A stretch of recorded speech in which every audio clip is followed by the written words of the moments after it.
Hello, everyone. I hope everyone is doing well. I'm sorry. All of the documents in our various folders got complicated. So I will upload the documents for those who don't have access to them. I thought they were in there. Maybe they're not. If they are, great. If not, great. It has been a minute, but we're in the tail end, right? We are coming toward, I don't want to say the point of Revelation that matters, but the point that does matter, right? Not that all of it doesn't matter, but this is the point that matters most, perhaps. And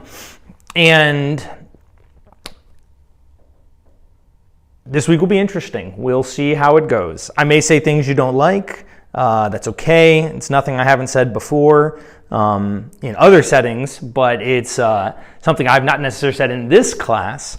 But when you go through 12 of the prophetic books, you can only repeat the same things so many times because it seems like humanity hasn't learned since 2000 BC, and so we keep making the same mistakes, and so God keeps telling us differently, or telling us the same thing, hopefully in different ways, and then we just repackage the mistakes in new ways, and we'll get to some of that, and even specifically talking to this week, we're going to talk kind of about some practical stuff about the church in America today, and what does what we have to talk about in today's lesson pertain to the greater part of the evangelical church. But before we do that, I want to just kind of summarize. I want to catch us up on the whole book of Revelation, right? Because we've talked in so much nitty-gritty, sometimes it's hard to lose sight of the overarching picture. And obviously we have the different frameworks and how the different frameworks interpret them. But quick summary, you have historicists who look at Revelation portraying the story of the church. And so when you look at certain parts of the book, it talks about the, welcome, glad you're here. It talks about the early church, and then the medieval church, and then the papal church. And we've said historicists are largely Reformation and shortly after Reformation Protestants who hate Catholics. They just do. And so much of their interpretation comes from that framework, that Catholics are bad, the Reformation Church is the right ones, and they read themselves at the cusp of history. Then you have preterists. Preterists are those who see this text as exclusively applying to the first century, largely culminating in the fall of Jerusalem. There are some preterists who see it culminating in the fall of Rome, but most preterists see all of this talking about the period after it was written, which is probably, preterists hold for an early writing of the text, and everything happening in 70 AD, from 67 to 70 AD, in the reign of Nero and then Tiberius, and the siege of Jerusalem by the Romans. Futurists, that's what we're most familiar with, probably. Those are the largely dispensational futurists, ones who hold to basically the Left Behind version of Revelation, which is the church gets raptured, then there's a 7-year tribulation, the Antichrist rises, there's a false prophet, probably Elijah and Moses come back, they get shot in Jerusalem. That story that you are maybe familiar with. It's the narrative that has been commonly believed by the American church for the past 200 years. It's also the newest of interpretations. And then finally, the idealist view, which is that this text speaks exclusively in symbols, and that those symbols find application many times throughout history. And that with maybe one or two exceptions, there are no concrete events being clearly depicted each time, and that this verse is exclusively this date and time. It's more that this verse presents an image, a reality that we see cyclically portrayed throughout history. And so we can say that this passage is talking about these moments in the history of the church. So those are kind of the four frameworks, and I'm not going to go through how each of them read each section. But right, we started the book, there's the introduction. We meet the main characters. We have Jesus, we have God. There's important language that's used to describe Jesus, drawing from the passages in Daniel. And then we see the letters. And in each of those letters, it draws us back to the image of Jesus. And we see that it is the Jesus who is giving this letter to his churches that is a prophecy and an apocalypse, a revelation, an unveiling of a God's eye view of time. And in those churches, generally, they are either complacent, right? They're just, all right, we're good enough, right? We're comfortable. They are compromising where they are, or they are struggling with compromise, or they are being persecuted because they are not one of those two categories.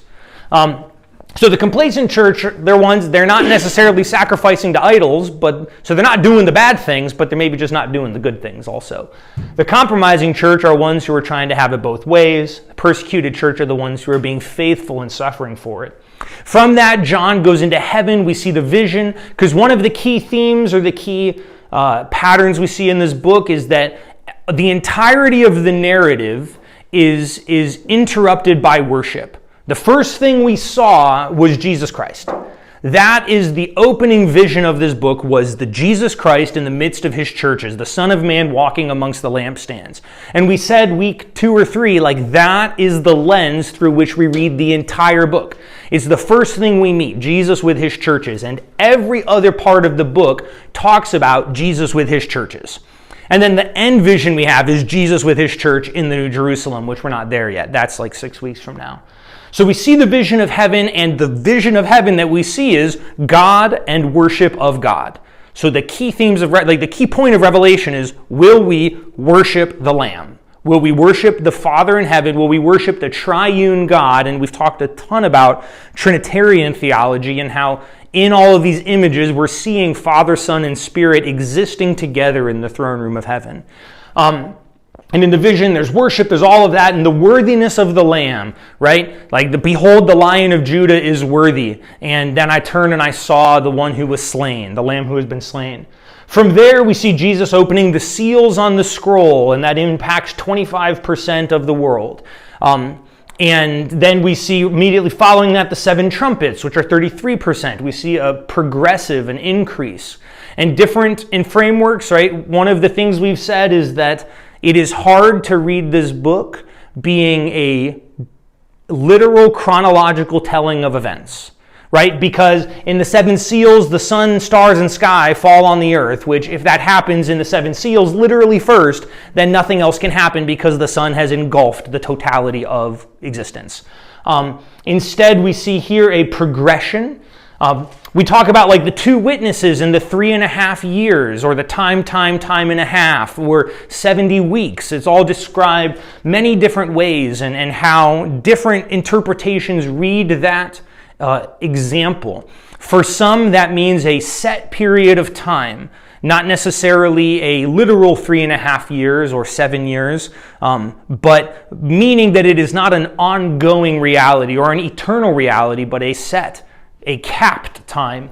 Others read that as a literal 7 years. Some look at that and say this is the period of the siege of Jerusalem, or others will look at that as oftentimes you have 3.5 years might be 350 years perhaps, which would be the different eras of time, as a symbolic stand-in. Then we meet the characters I'm going to use the word character because they're visions, right? And they're images, and I'm going to use the word character. We can quibble about whether that's the right word or not later. We meet the woman and the dragon. So the woman is the one who is giving birth. This is Revelation 12. She births a child, which is Jesus Christ. And the woman symbolically stands in or represents the people of God. Christ is born. The dragon is there to try and eat the child. The dragon loses. We see the war in heaven. Michael the archangel, after Jesus has been elevated or has been brought to heaven, Michael the archangel wages war, casts down the dragon, and says that the dragon is on the earth to make war against the people of God. God will protect them, but God will protect them, and the dragon's going to kill all of them, right? And we talked about how this is the posture of the reality of the world we live in. In a world in which Jesus has gone back to heaven, Satan has been defeated because the resurrection of Jesus Christ defeated Satan for all time, but he is still dangerous and can still wage war against you, right? He can still kill you, but he cannot change the fact that Jesus has been victorious over him. He can never reclaim the place that he once had, right? And he can never undo what Jesus did. All he can do is drag you into his own defeat. So we have the dragon, and then we have the rise of the beasts, right? Transformers, Rise of the Beasts, right? That's a movie out right now that I want to watch because, anyways, that's not the point. Not Transformers.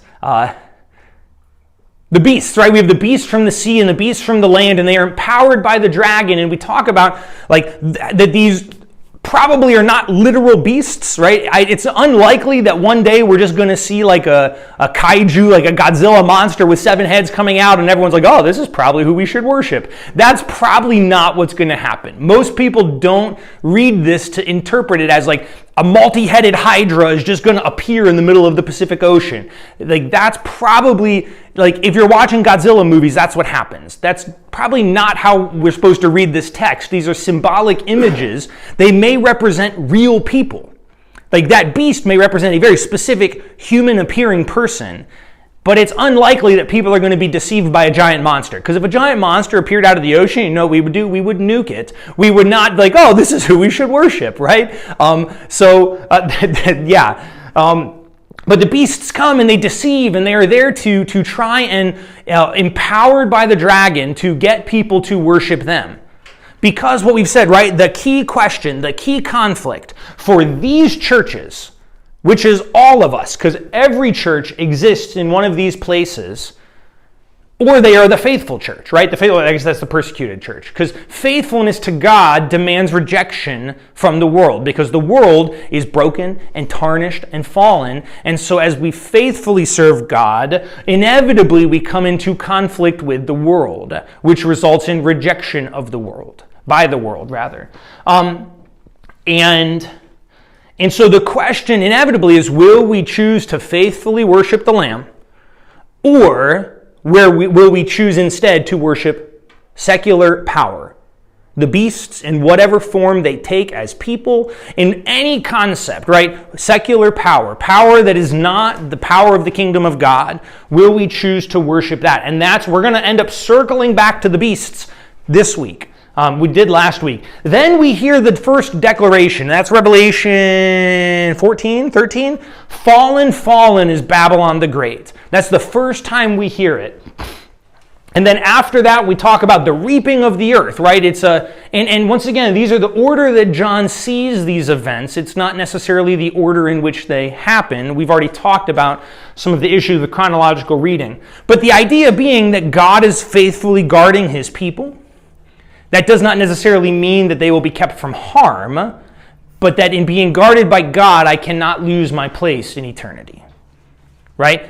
Satan cannot take it from me. Let me back that up. Satan cannot take my place in eternity from me because I am guarded by the Lamb. I've been sealed by God. I have chosen to be marked by worship of the Lamb as opposed to being marked by worship of the beast. You can't take it, but you can give it up. So the position of the Assemblies of God is that I can choose to give up my position in eternity by choosing to turn my back on God and no longer follow him, but I cannot have it taken from me as long as I make the decision to faithfully serve God. Because Satan's been defeated. All he can do is drag me into defeat or entice me to join him in defeat. He's not really dragging me in defeat. He is luring me to choose to join him in defeat. He cannot take victory that God has won for me. Next, we see the reaping of the earth and then the pouring out of the bowls, so we said 25, 33%. We also had the 7 thunders in there, if we remember, which the angel was like, nope. For anyone who wants to say that Revelation tells us a complete story, we know that there is a part of it that John was not allowed to tell us. So there's a gap in there somewhere that we don't know, which means that there has to be room for mystery there, and we can't figure it out completely because there's a part of it that God said, nope, you don't need to know.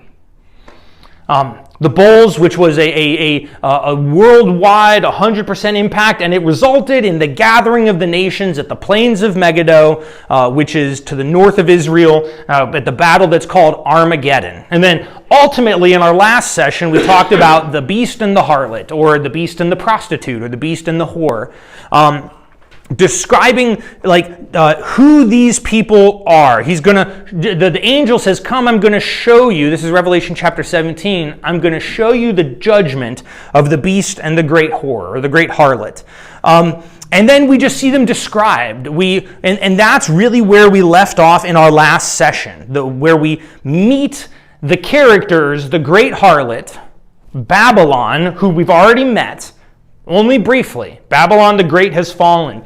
Riding the beasts, which we already met.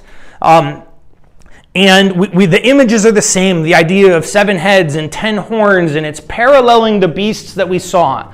So the power structure of Satan, whatever that looks like, the beasts are the entities, whether that's a person, a system, a government, whatever it is that has been empowered by the one who wants to destroy the church, has made pact alliance with the harlot, right? And we see that there's described that's Babylon, the 7 heads or the 7 hills, and that's what it says in Revelation chapter 17. And we've identified that the entity that sits on 7 hills is Rome. Rome is the city on 7 hills. And in John's day, every single one of his readers who hears about this satanic power atop 7 hills is going to think of Rome, because that was their world. And so if Rome and Babylon to the original readers are the connection they're making, then we have to ask ourselves, right, how does that connection apply to us? Because ancient Rome doesn't exist anymore. It's fallen. And generally, right, we saw that the preterists, they interpret it so those who see this playing out in the first century, like Babylon is a stand-in for Rome, but also for Jerusalem. Jerusalem, which was supposed to be the faithful people of God, have instead chosen to ally themselves with secular power, right? They chose Rome over Christ. At the end of the day, that's what they did.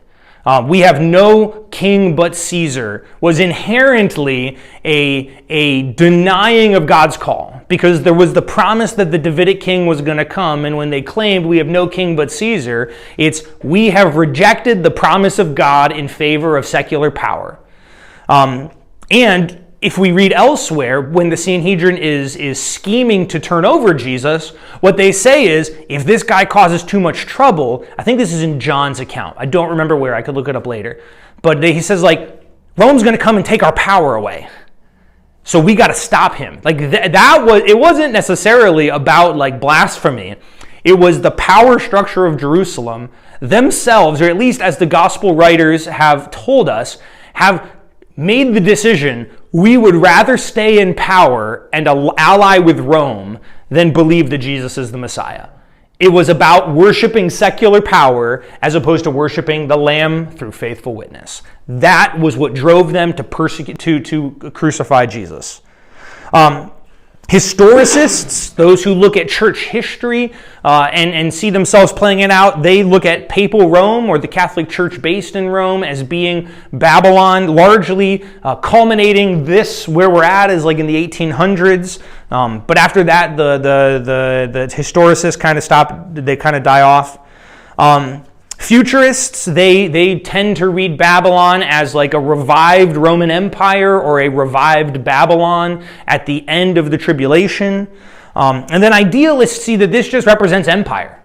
Any empire in history, any secular power structure fits the bill, right? If the shoe fits, right? And that's what happens. And so the question for any church anywhere at any point in time is, are you choosing to follow Rome or not? Are you choosing to follow Babylon or not? And we said specifically that it was important that John uses the image of Babylon, because then it does not allow us to point to, well, that only was talking about first century Rome. Because It wasn't. Babylon had been gone for 500 years or 600 years by the time John was writing this, which meant already when he wrote it, it was a symbolic image. And therefore, the symbolism can extend beyond just what the original reader said. If they said the great whore is on 7 hills is Rome, all right, well then we'd say, well, Rome's gone, this is no longer a problem. But by calling it Babylon, it opens the door for a far greater application for you and I. Yes, Pastor Dale. Well, so part of the problem, I think, and correct me if I'm wrong, futurists, if the shoe fits, which is part of the reason we have every generation there's a new Antichrist. Whoever's president, whoever's dictator, whoever's Russia, whoever's what, because that's what seems to fit their mold for that week. So yeah, Pastor Dale brings up a great point, and it's that the idea of like, well, if the shoe fits, that's why we see like for at least not every generation, for the past 200 years, we have seen, well, and actually it goes back further for some cases. We see many different generations saying this person's the Antichrist, and the difference being between kind of how an idealist versus a futurist read it is that a futurist believes generally that there is one Antichrist. It is one singular being. Not that the Antichrist or Antichrist represents any force that stands in opposition to Christ. For an idealist, it is that this is not a concrete individual. It is a symbol that can be applied throughout history, whereas generally futurists see these as taking place and coalescing around singular events. That like the Battle of Armageddon is one specific battle that's going to happen at one specific time in history. It's a fixed point as opposed to this is the culmination that we see played out throughout. The problem though is that people want to identify who that one concrete person is. And when they're wrong, they have to come up with a new answer. It's just like people who say, well, the earth is going to, well, Jesus is coming back on this date. And then they got to come up with a new answer when that doesn't happen. And we see that play out too. So, yes, in a lot of ways, the fact that we can see so many parallels in history to people who do this, who fit the mold, kind of helps us understand that there's probably application throughout time. And as I've said before, and I'll say it again, I'm not here to tell you that one of those interpretations is right. I'll say probably the historicist interpretation is probably a bit wronger than the other ones because they are very biased readers in this. But that doesn't mean that there isn't good stuff we can get from their reading. But I don't want you to be someone that we don't have to be either ors. We can be all of them. It can talk about concrete events in the first century as the John's readers would have seen it played out. It can talk about events throughout church history and in symbols that we can look for application in our life, and it can also talk about future realities. It can be all of them. It does not have to be just one of them. So whatever camp you find yourself in, right, then will you allow it to speak to other areas as well? And we've talked about the issues of if it is exclusively preterist, everything took place in the first century, then it is an irrelevant book for us. It means nothing to us. It's no longer prophecy. It's no longer any of that because it already took place. It's not talking about any future if it all has finished and taken place. If it is all exclusively in the future after the rapture, then it doesn't matter to any of us because we'll be raptured. Hopefully. And if we won't be, then we can have that conversation, and I'd love to take you to the altar. We can pray a little bit. If it talks about church history, then all I need to care about is where I am in the storyline. I don't need to care about where it played out in any other part of church history because that's all done. I only need to pay attention to the parts that are now and yet. Right? So that's the problem, is if we read it exclusively and only through a very narrow lens. Instead, let's let all of it speak to us. And so like last week, right, the beast and the harlot, we talked about the harlot, she's dressed up in all this like the makeup and jewels, and it's hollow. Right? She's juxtaposed. It's a mockery. It's a caricature. And she's held in comparison, or we as the reader get to hold her in comparison to the woman who was adorned with the stars of heaven and the sun and the moon. And then ultimately we will see her compared to the bride of Christ in later chapters. So let's talk about the fall of Babylon. So last week we saw Babylon, the woman, the harlot is Babylon, in all of her splendor.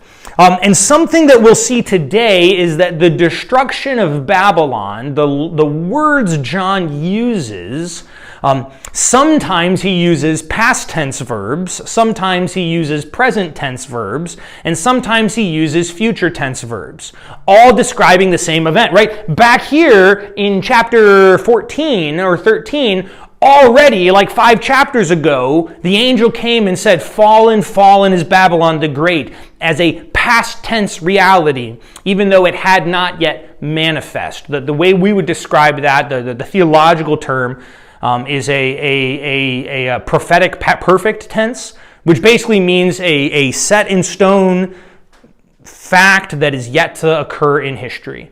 But one of the things that we'll see is that the idea of the fall of Babylon is something that exists in all these different times. Right? That's what we said. It's time made full. We look at time as having beginning and end, but Jesus was before the beginning and after the end, and therefore he does not necessarily view time as a line. That's why we said time made full. It's like drops of time going into a bucket of water and swirling around and mixing in between with each other, and not a line that has a beginning and the end. Jesus is the beginning and the end, the Alpha, the Omega, the beginning, the end, the first, the last. And so it's a God's eye view of time. And so when we hear these different verbs, it's because we're talking about a reality that exists in past, present, and future, which is that Babylon has fallen. Babylon is falling. Babylon will fall. It's just like salvation, right? I have been saved. I am still being saved, and I ultimately will be saved. That's a separate conversation. I'm glad to have that with you too. So it begins, right? I'll read verses, we'll start with 1 through 3. And after this, after John saw the harlot and the beast, after this, I saw another angel come down from heaven, having great authority, and the earth was made bright with his splendor. And the angel called out with a mighty voice. Fun fact, this is the only time that mighty is ascribed to an angel. Fun facts. Fallen, fallen is Babylon the Great. It has become a dwelling place of demons, a haunt of every foul spirit, a haunt of every foul bird, and a haunt of every foul and hateful beast. So once again, we hear this cry. This is the second time we've been told, fallen, fallen is Babylon the Great. A declaration of historic, concrete reality, even though we see that Babylon still hasn't actually fallen.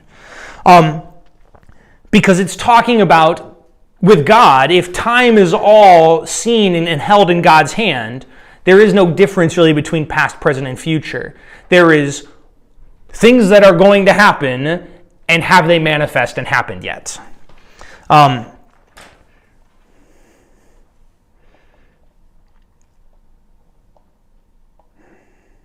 so like this talks about like the spiritual reality and the ultimate reality of Babylon, regardless of what appears on the outside. Babylon may not look like she has fallen today, but she has, and nothing's going to change that. And so, right, I have these up here because these, especially Jeremiah, Isaiah, and Ezekiel, the images and the language from this week are pulled almost verbatim from these sections of Scripture. Talking about, like, I think Ezekiel are the oracles against Tyre, Jeremiah are the actual oracles that Jeremiah makes against historic Babylon and the fall of historic Babylon. I think Isaiah is the same one. But this language, the idea of the what is happening to Babylon comes from Isaiah 13. I didn't read verse 3, right? Verse 3, "For the nations have drunk of the wine of wrath of her fornication, and the kings of the earth have committed fornication." You might say adultery or sexual immorality with her. "And the merchants of the earth have grown rich from the power of her luxury." So this idea of Babylon becoming like a haunt for demons and foul birds and foul beasts.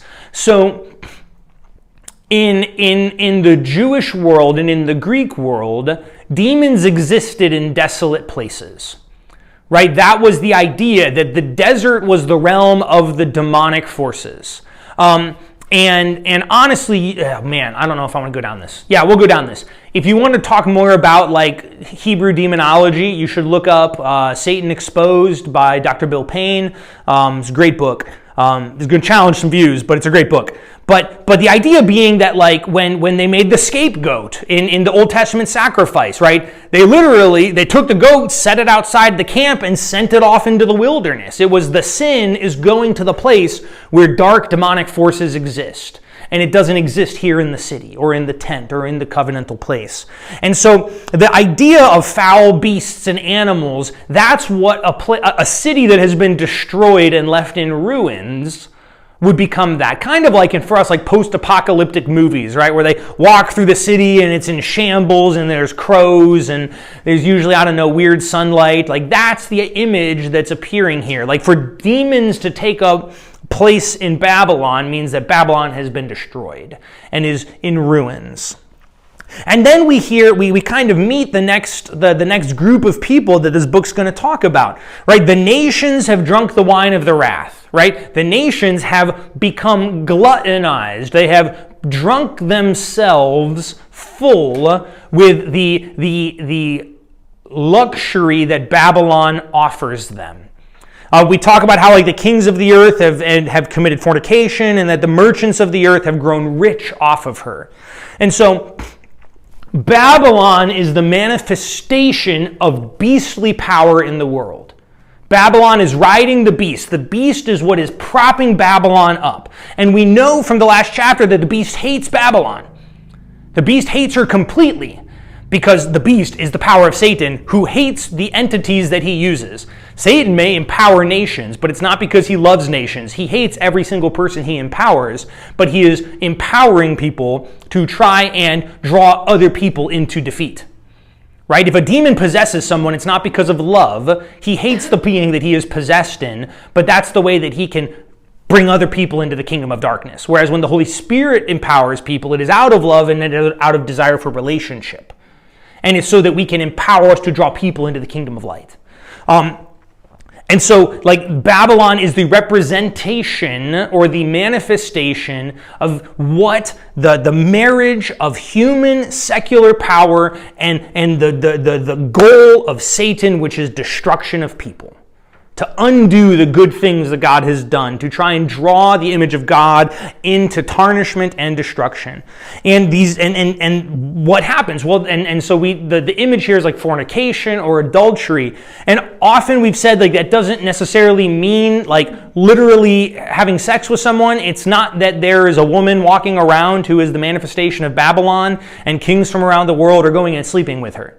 It's the idea of covenantal relationship, of breaking covenant and making covenant with Babylon. And that's the image we see throughout the Old Testament. We see it in Hosea, we see it in in Amos, that when Israel is accused, or I see it in Ezekiel, of whoredom or fornication, it is almost always about religious or spiritual adultery.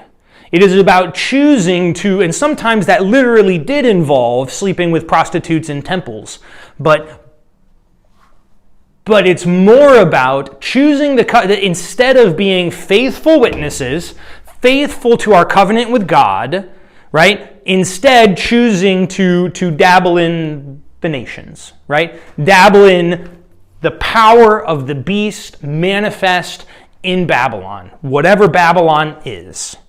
Right? And they've broken covenant and they're drunk. Like they are partying. Right? They don't understand that it is that ultimately what they have gathered, what it has empowered them, right? Because they've grown rich and they have benefited from this from earthly standpoints. But ultimately, as we'll see, they will join in destruction with her. When you said, interesting point, when you said whatever Babylon is, and I picture that being different to different people, to me, it may power, and esteem.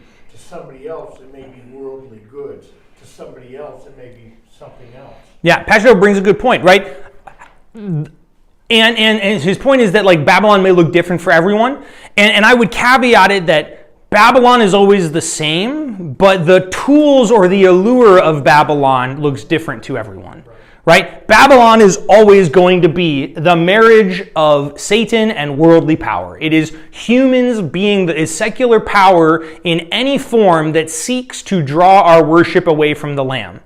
Sometimes that is wealth. Sometimes that is luxury in life. Sometimes that is fear. Sometimes that is any of these other things that what will draw to us. So it will what entices us about Babylon will definitely look different, but ultimately Babylon, the challenge is, will we choose Babylon, Rome, whatever, or will we choose God? Will we worship worldly power and earthly success, or will we worship kingdom and the Lamb? And that earthly success can change for everyone. The New American Commentary on Revelation says this, that this talks about an adulterous relationship with the kings of the earth, and they signal, as in chapter 17, an unholy union between religion and politics. Worldly power is inherently political. It is. It is about control of people. And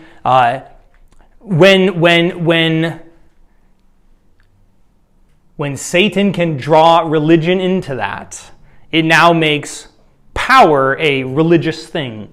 But religion, or like worship, should be exclusively retained by the Lamb.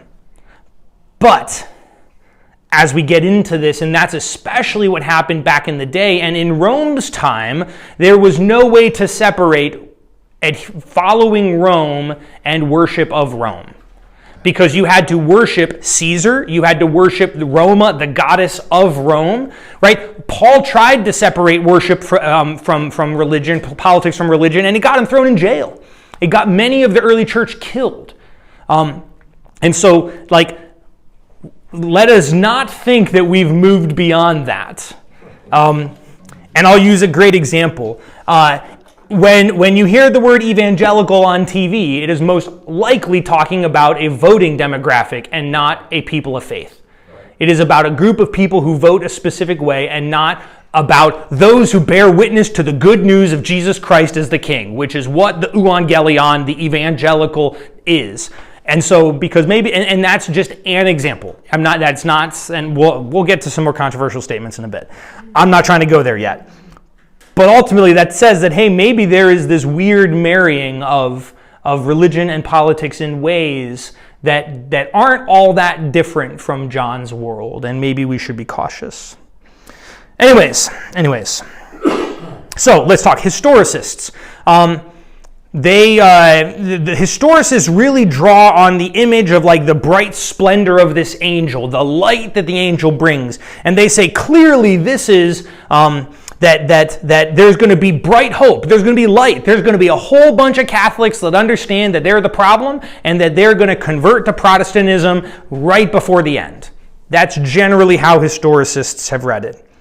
Preterists, they see really interesting that because they view all of this coalescing around Jerusalem, and they look at hey, you read the Old Testament and there's not really a ton of demonic forces.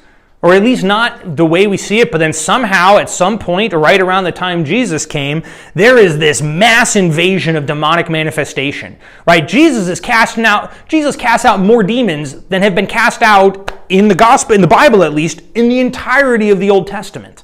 They're all over the place. Where were they before Jesus? Oh, and I don't know the answer to that. And some preterists typically say, as Jesus is coming, as the end is hastening, as the corruption of Jerusalem, of the people of God is coming to its fullness, when Jesus is coming, we are seeing that expressed in the power of demonic forces. That the idea of Jerusalem, or for Babylon, or in their case Jerusalem, becoming a place of demons, a haunt for demons, that is a representation of the internal corruption that already exists, that is expressed in the rejection of Jesus Christ and the crucifixion of Jesus and ultimately the destruction of Jerusalem in 70 AD.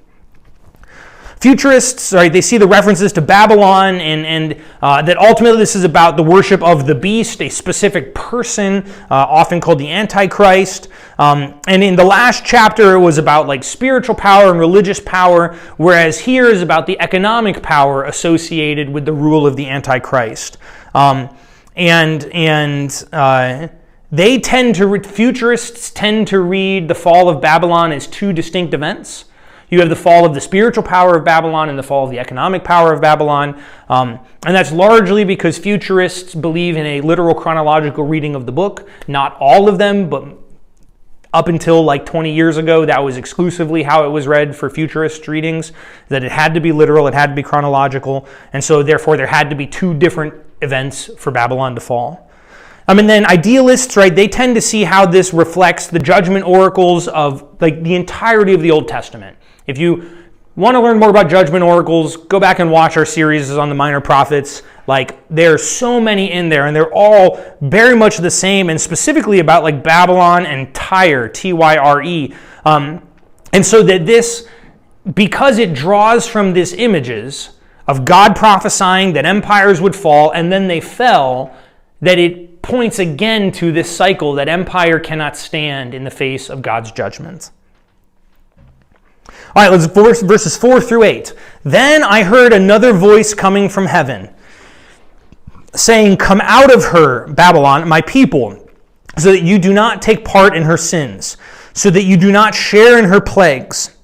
For her sins are heaped as high as heaven, and God has remembered her iniquities.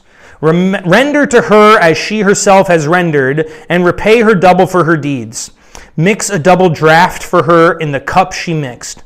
As she glorified herself and lived luxuriously, so give her a like measure of torment and grief. Since in her heart she says, I will rule as a queen, and I am no widow, and I will never see grief. Therefore her plagues will come in a single day, pestilence and mourning and famine. She will be burned with fire, for mighty is the Lord God who judges her." All right, so we got another voice from heaven speaking. It is the voice of God. Right, and we know that because he calls like my people, right? And there's only we are the people of God, so it is the voice from the throne of heaven that is calling, and he is imploring them to leave Babylon, which we see the similar language in Isaiah and Jeremiah. Like, hey guys, like you don't want to align yourselves with Babylon. Come out, and he calls them my people, which is really interesting. So in Hosea 1. One of the kids that Hosea has is named not my people, or no longer my people. And then at the end of Hosea 1, he says, "And in the day of the Lord, you will no longer be called not my people, but you will instead be called the children of God." And so like we're seeing this play out, like God is calling his people out of Babylon. Which means regardless of how we read this text and regardless of how we see Babylon existing, there is still hope until the end for people to come to God, right? No one until they are dead has lost the opportunity to reject Babylon and choose the Lamb. And this is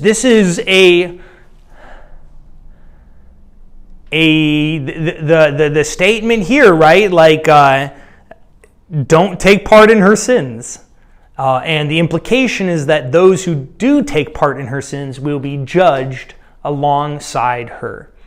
And I think the caveat we need to have is that it's not about whether or not I think I've taken part in her sins. It's whether or not God says I've taken part in her sins. And so we need to ask ourselves, like, as we look at, and we'll come back to this actually. So all that to say is, it's not enough for me to say, well, I didn't take part in Babylon's sins. It's like, well, but did you? Like, have I engaged in actual self-reflection? Have I actively looked at my life and how I engage with secular power structures? And am I culpable? And that's not that we should not come to an easy answer on that. Like, and by that I mean it should not be a quick decision. Like, nope, it's not like a 1-second thing. It is a daily, continuous conflict that we engage in as people who are in this world but not of this world, as people who are strangers or sojourners in a strange land. This is not your home. I don't care if you own a house here. This is not your home, right? This is the journey through which we get to our home. And so, fun fact, after we do Revelation, we're going to do a short couple-week series called, I don't know if it's going to be Strangers in a Strange Land, which is not the title of the book. It's a play on the title of the book. But it's the idea of how do we understand like home, migration, sojourning, and our place from the cosmic sense, right? Because they'll say, well, I'll die defending my home. I'm not. This isn't my home. This isn't. The house I have on Windhurst Drive is not, it's the house I live in. It's the home I have on this earth, but at the end of the day, it's not the home that I have. It's not the ultimate home in my life. Like that's not it. Ultimately, Babylon is not our home. This world is not our home, right? And we'll get to that because Revelation 22 tells us about our home, the new heavens and the new earth. All right, we're going to do it. Fun fact. When we talk about like people leaving their homes and going to a new place, a lot of people want to go back to Abraham. You know, you leave your home and go to the land that I will give you. And that's true. That's a great place. But the first people to migrate in the Bible are Adam and Eve. Adam and Eve were kicked out of their home by their own failing, and then the entirety of their existence was living homeless. Adam and Eve's home was Eden, and they lost it. And since then, every single person in all of history has been in this great migration from Eden to eternity, as we have left our home and we are now journeying, migrating through this life until we get to our home in Kingdom Come. That is the story. The story of humanity from fall to restoration is one great migration narrative.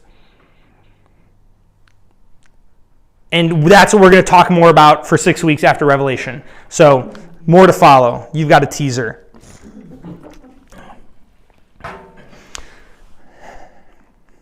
All right, where'd I go? I went off track. So, and it's interesting, and it shows here also Babylon's own self-delusion.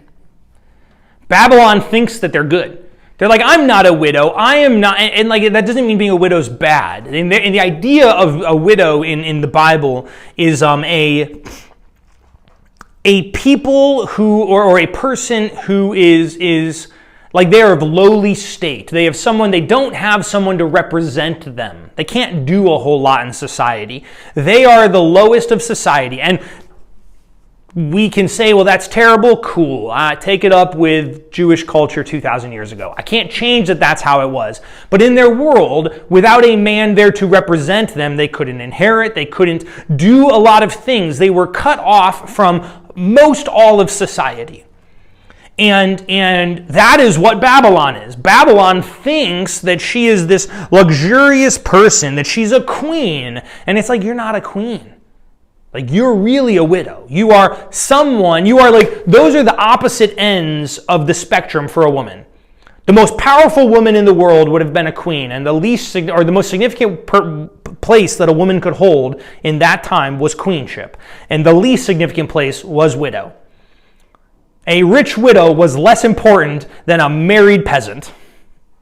It's just the way it was, right? Because their value, their worth, their power was derived through their husband. That's a whole separate debate. That's just the way it was. And so this lady thinks Babylon thinks they are the top of it, but instead they are a widow. They have lost their husband. Why? Because they rejected the bridegroom. They rejected the bridegroom, which is Jesus. And the plagues will come upon her suddenly. All these other ones have been like gradual increase. It's going to be like in a single day, all of this is going to happen and judgment is going to come upon her. So historicists, they see this as an invitation for true believers within the Catholic Church to come out and join the Protestant Church. Like, guys, listen, you're true believers, come join Protestantism. That's how generally they And this is also generally how reformers justified their split from the Catholic Church. Because before that, the Catholic Church thought that they were the only church or the one true church. And the reformers said, no, we got to come out of you, Babylon, so we're going to go create the Reformation Church. Which, we can have whole discussions about the Reformation, but that's not the point today. Preterists, right? They see the parallels of judgments from, the prophets, indicating that, just as God judged the cities and nations of the Old Testament, so too would Jerusalem and Rome stand judgment. They see the command to come out of Babylon being comparable to Christ's commands to the disciples to flee Jerusalem at the first signs. When you look at the Olivet discourses, so this is they're on the Mount of Olives. It's Matthew 25, Matthew 24. Matthew, Mark, and Luke all toward the end have the Olivet discourses. This is where you have pray it doesn't happen in winter, flee, there will be wars and rumors of wars and all those. That description, one of the things Jesus says is flee to Petra. When you at the first sign, and that's where they see this kind of playing out. And that as we've said, that did happen. The Christians in Jerusalem fled Jerusalem, 100,000 of them fled and took refuge in the caves before the sack of Jerusalem, and they survived. And they see actually, and one of their arguments of how Babylon most clearly aligns with Jerusalem is that the statement, their sins have reached as high as heaven. There is only one other city in the Bible who is described as that, and that's Sodom. And Jerusalem has been called Sodom in the prophetic books. If you look at these prophetic books, especially I think it's Ezekiel, he equates Jerusalem's standing with that of Sodom. No other city in the Bible is called or symbolically called Sodom. And so they're just kind of this triangulation thing. This is a description of Sodom. Sodom is only ever described as Jerusalem, therefore it's Jerusalem. So the futurists, right, this is the final invitation before the end, right, before the Battle of Armageddon. Hey, come out of Babylon and be saved.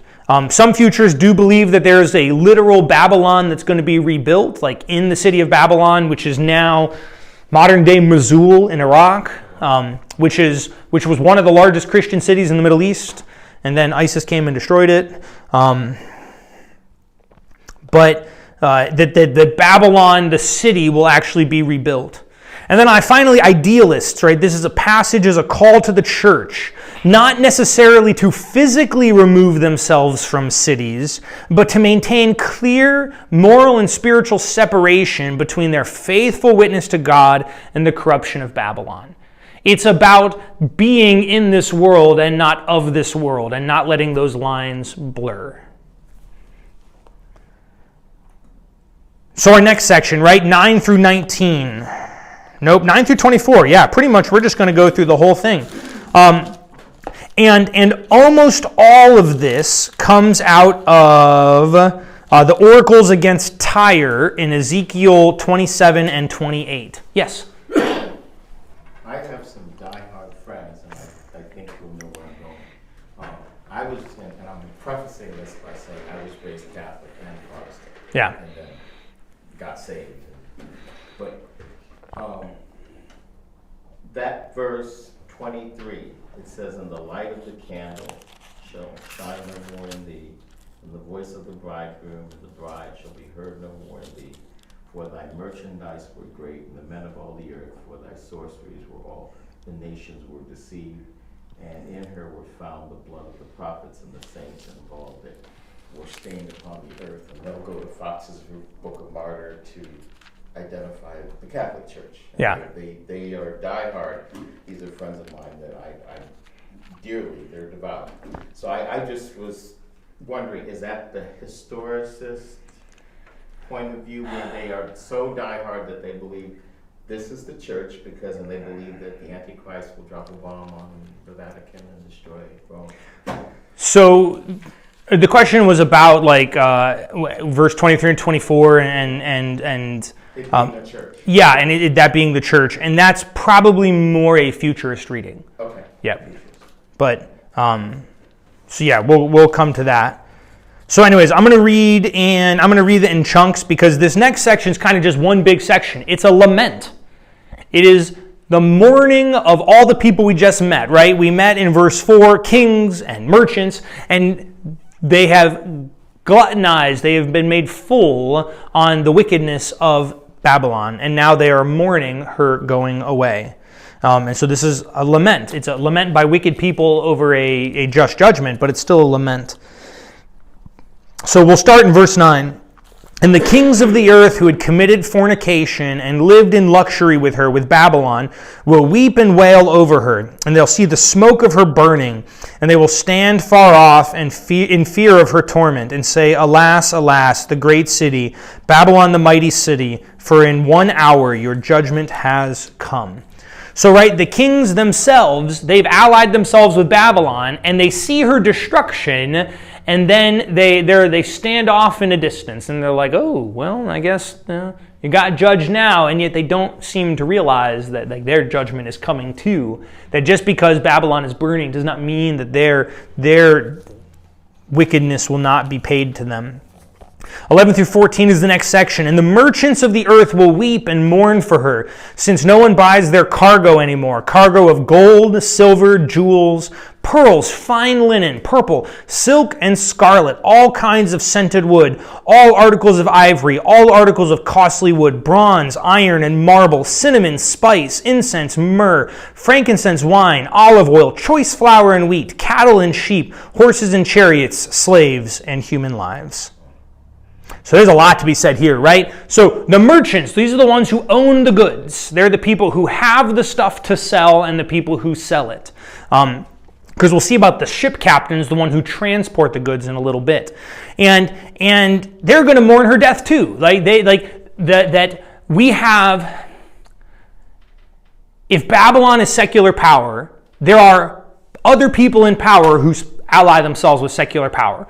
There are people who engage in commerce with secular power and grow rich off of it. And we see this list of things, and it's important to note that the item listed last, right, the least important item listed on here, or not really the most important item, but it's listed last, is people. Does this kind of coincide, if we wanted to make it real to us, almost like the stock market crash? Very vaguely, maybe? Maybe. So I will. So the question was could this correspond to the stock market crash? And maybe. But we'll come to that in a second. But this is more about the idea, or that inevitably, when you have separated, when you have allied with secular power empowered by the beast, inherently, what that demands is that humans, not all humans are valuable. That is the inevitable consequence of a secular world. And you can say, well, no, it's not. Yes, it is. Everywhere. And every economic system inevitably does that. And you can say, no, it doesn't. Yes, it does. You want to know why? Because you're not working in a sweatshop, but a child in friggin' Bangladesh is, so that we can have our products at Walmart. So that child's life is less important than your child's life, because you want laws so that your child can't die in a sweatshop, but that child can. We don't have to, that's ugly, and that's the reality of the world we live in, right? That is, and when we buy that product, we are building up that system and keeping in power an economic structure that values some lives more than others. I don't want my national parks cut down for lumber or for anything, but we'll go cut down the rainforest because their forest matters less. You say, that's just not what it is, but it is. It just is. There's no argument around that. Inevitably, and that's the reality of this, people become commodities in Babylon. And fun fact, we are all living in Babylon. Babylon exists at all times. Right? It may also exist in the future, but it exists today. America is Babylon. Before that, the English Empire was Babylon. Before that, the French Empire was Babylon. The Spanish Empire was Babylon. And it's not just a Western thing. China is Babylon. Russia is Babylon. Babylon exists in secular power. Always, forever. And these power structures, whether it's communistic or capitalistic, whatever, inevitably, some people are worth more than others. They just are. And they are in that structure, not in the eyes of God, but they are in secular power structure.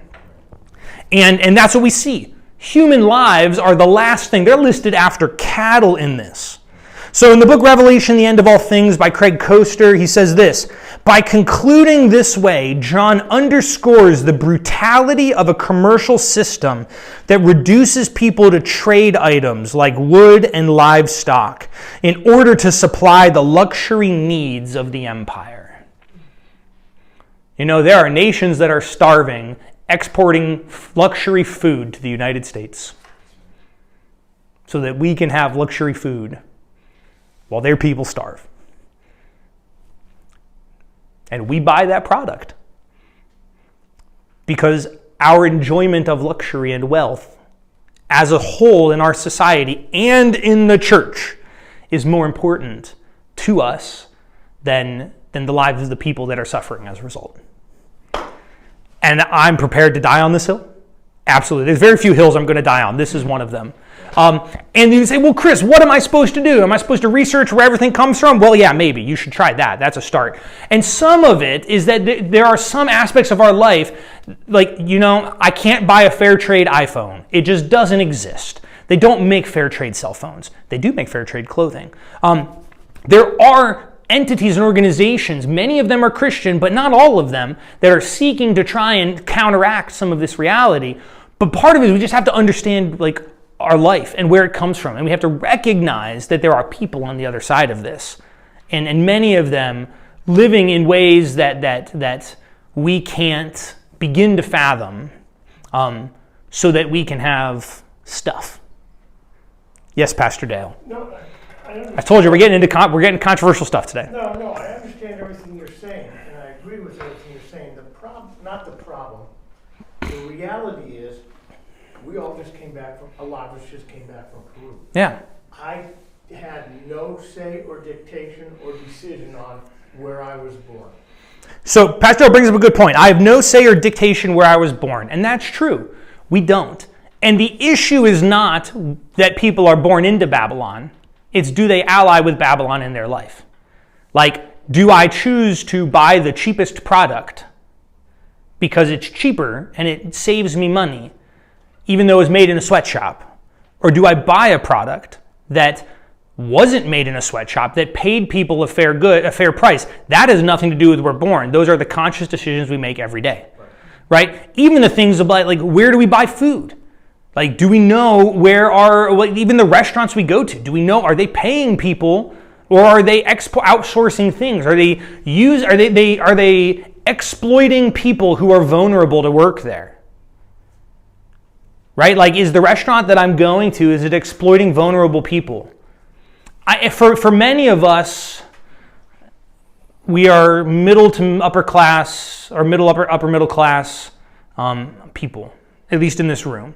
But like, an ugly reality is that there's definitely places in the U.S. where 9-year-olds are working illegally, and something that has now come up a lot in the past 6 months is that a ton of our vegetables are picked by people who have crossed the border illegally and have no legal standing, and therefore they are exploited, and we want to buy cheap vegetables.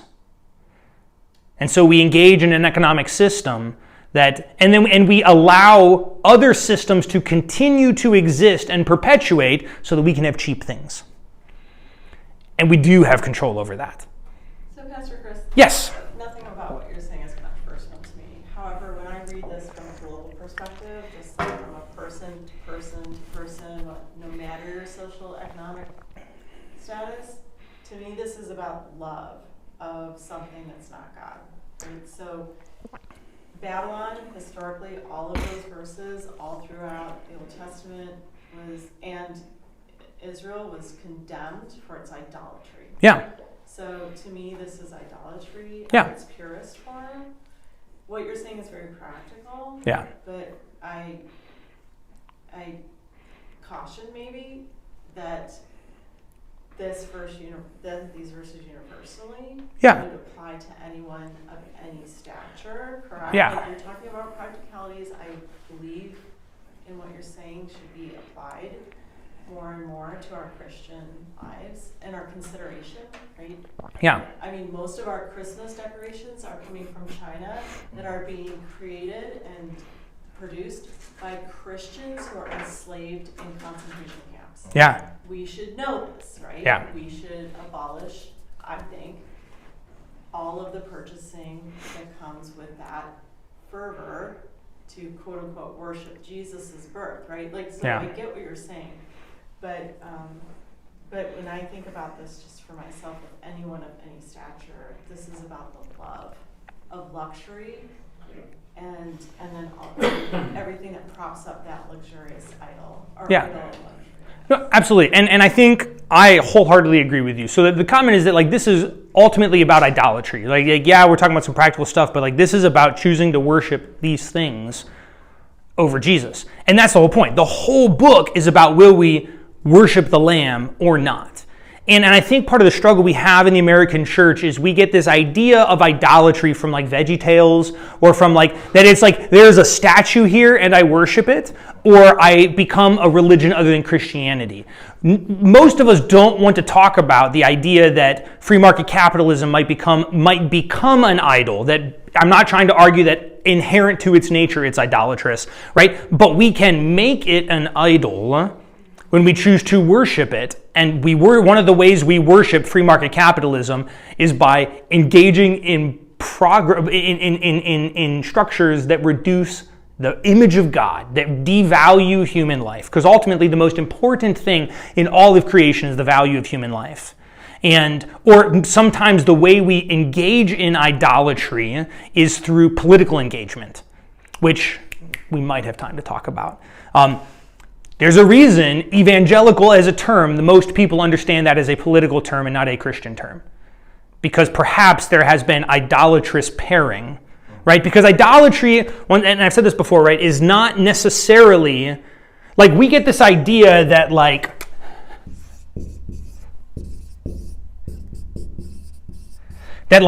this, me worshiping God is Christianity, and idolatry is me worshiping an idol. Right? But that's not true, right? Idolatry is me worshiping 99% of God and 1% of something else. This is idolatry. Satan doesn't need to get me to turn from God to bow down before an idol. He needs to move me off my mark by just a bit to worship God and something else. That is idolatry, and it is just as much idolatry as if I worship a carved stone. But the problem is we as the church don't get that. And so we say, oh, well, I'm worshiping God, and then but really we're worshiping like 75% of God, and then we're like, that looks way worse than it's meant to be. But we're just like, well, I'm not bowing down before an idol, I'm not idolatrous. But no, guys, Satan doesn't need us to do that. He just needs to, just that little bit, right? When you're walking a path, right, straight and narrow, which means, so the word is azimuth, right? Army term. It means that if I want to walk this degree, I set my compass to that degree, I look at it, and then I follow where the compass is telling me. And if I've got to walk 5 feet at that azimuth, it's unlikely that I'm going to fall off the azimuth. If I have to walk 10 miles on the same compass heading, if I'm off by just half a degree over 10 miles, right, I am thousands and thousands of feet away from where I'm supposed to be.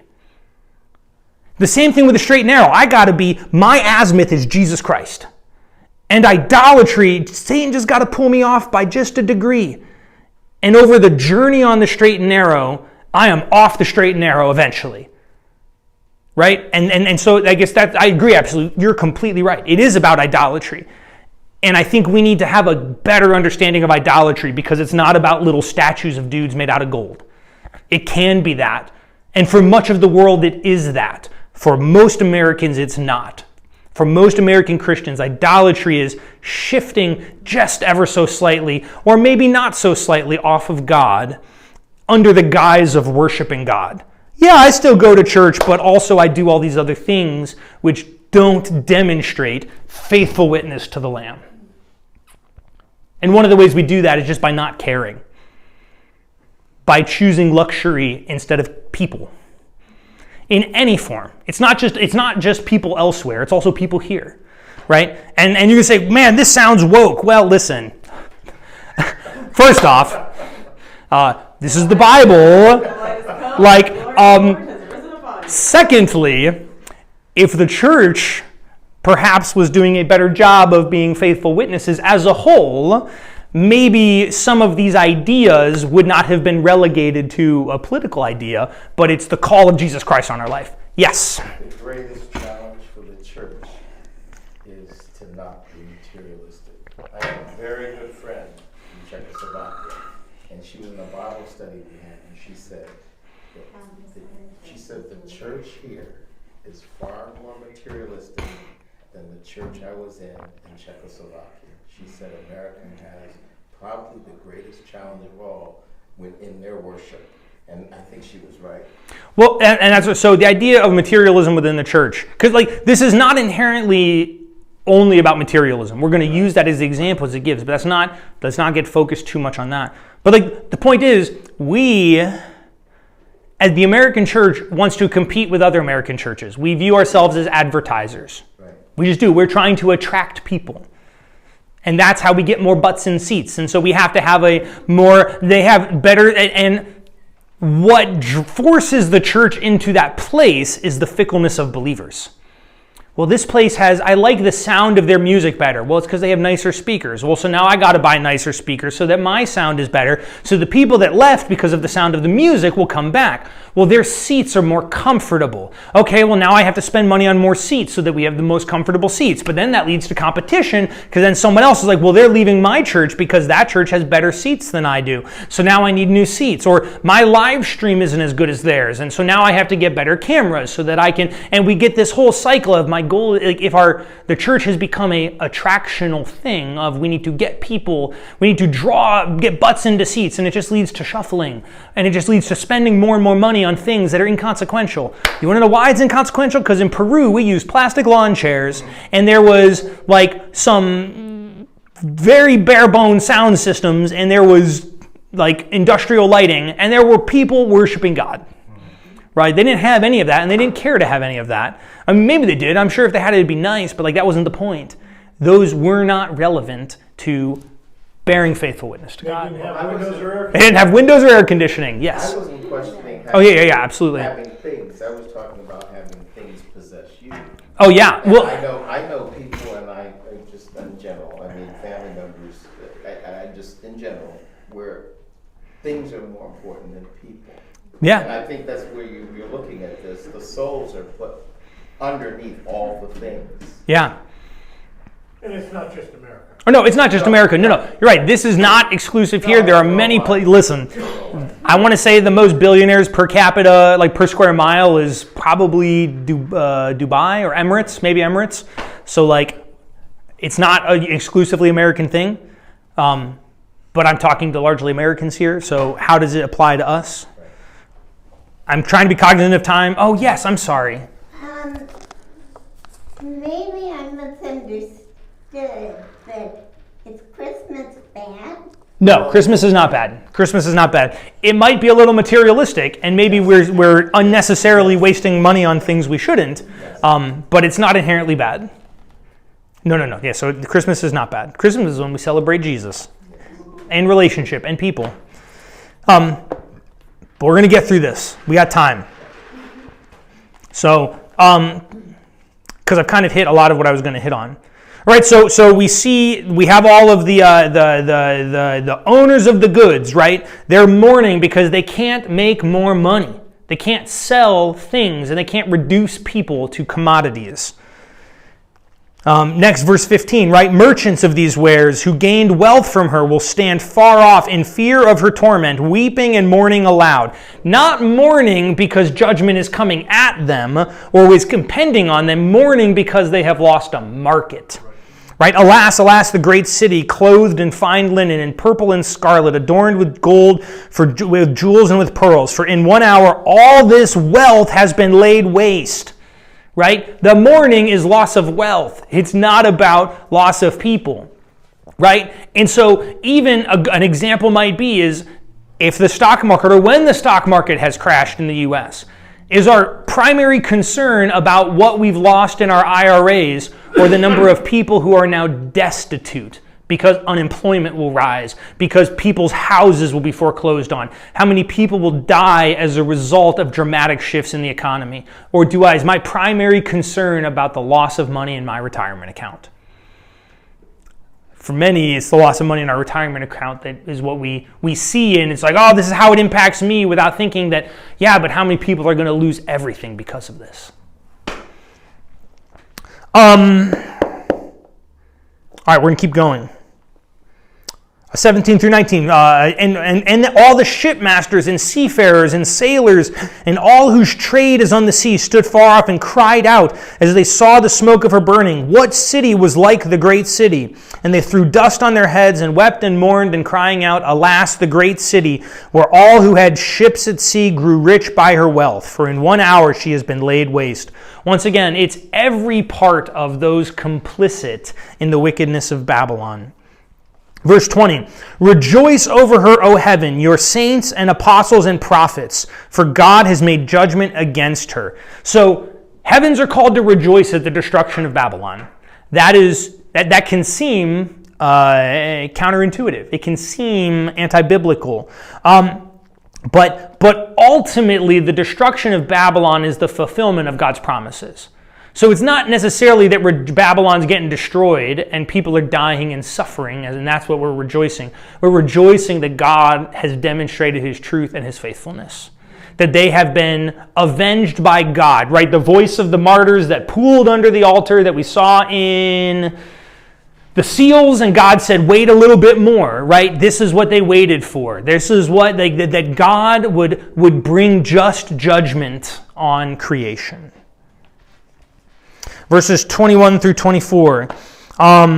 And then a mighty angel took up a stone like a great millstone and threw it into the sea, saying, with such violence, Babylon, the great city, will be thrown down, a future tense again, and will be found no more. And the sound of harpists and minstrels and flutists and trumpets will be heard in you no more.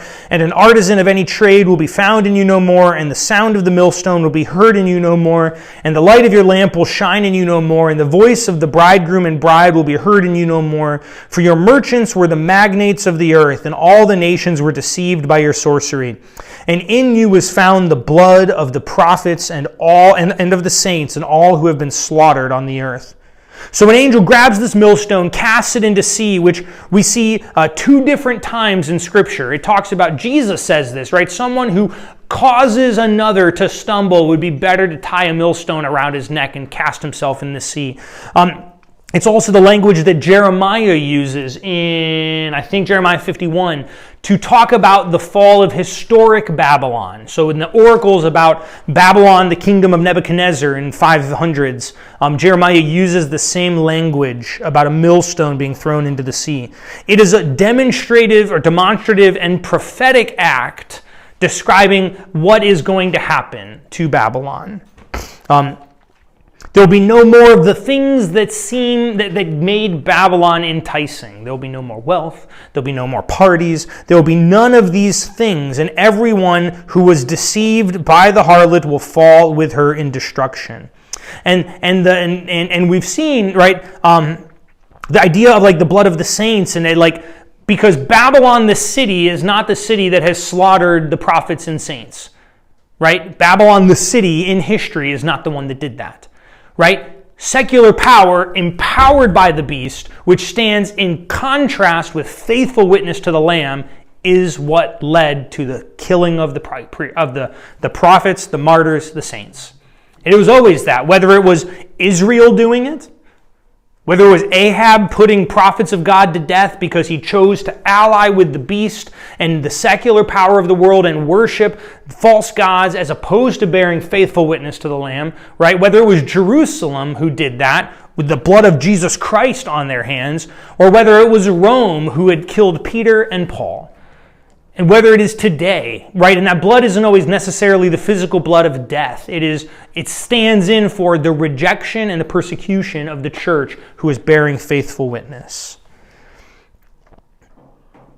Michael Gorman, in Reading Revelation Responsibly, says, John understands that a person cannot share in the profits of domination without also sharing in her crimes.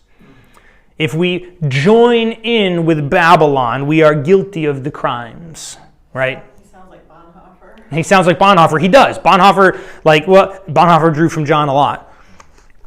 Dietrich Bonhoeffer was the leader of the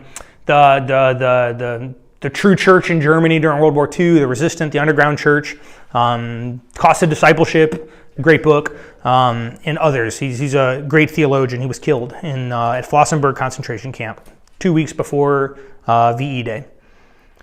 Quick summary. Historicists, right? The burning of the city is the downfall of papal power. They see these luxuries as describing the instruments of Catholic worship and like the wealth that the papacy had acquired.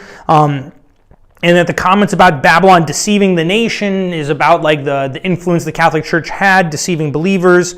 And then ultimately the Roman Church was the one who persecuted the faithful Christians in things like the Inquisition and the wars of religion and that sort of thing. Preterists, they see the suddenness and permanence of Babylon's fall reflecting the abrupt downfall of Jerusalem. Like Rome did not fall in a day. Rome had a gradual decline, right? The rise and fall of the Roman Empire. Jerusalem fell like that, right? In 3 years, Jerusalem fell and was not rebuilt for 1,000 years, right? Like Rome had a gradual decline, which we've talked about throughout, especially in the historicist view. But Jerusalem, which was one of the most important cities in the entire world, stopped being relevant for 1,000 years because of one siege.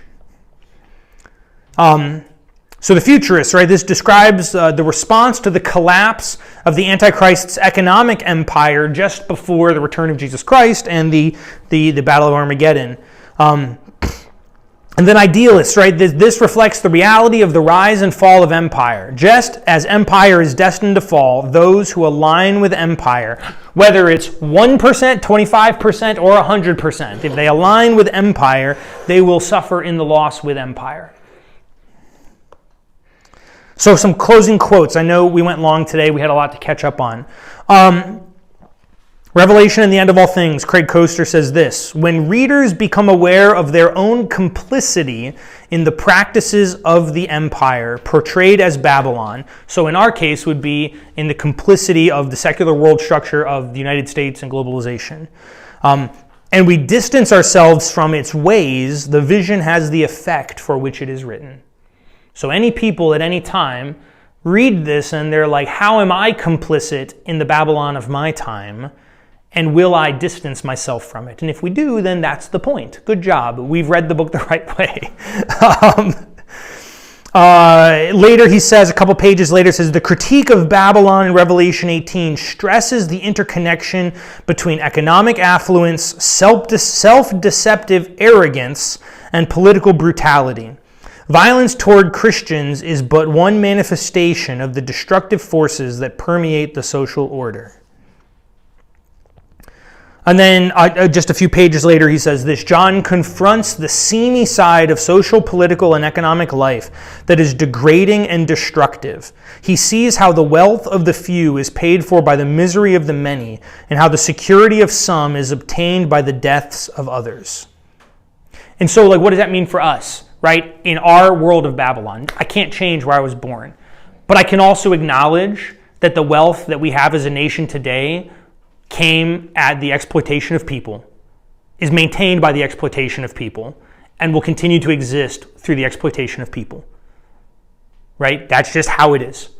And I did not do some of that, but I can choose to perpetuate a system or not. I may never have enslaved anyone, but I can choose to live in the long-term benefits is not the right word, in the long-term effects of that, or I can choose to do things differently. Right? I never killed a kid in a sweatshop, right? I never employed a 9-year-old to make t-shirts, right? But I can choose to perpetuate the systems that cause that to happen, or I can choose not to. Some of those choices are much harder. Some of those choices are much clearer, right? There are some things that are more clear than others, right?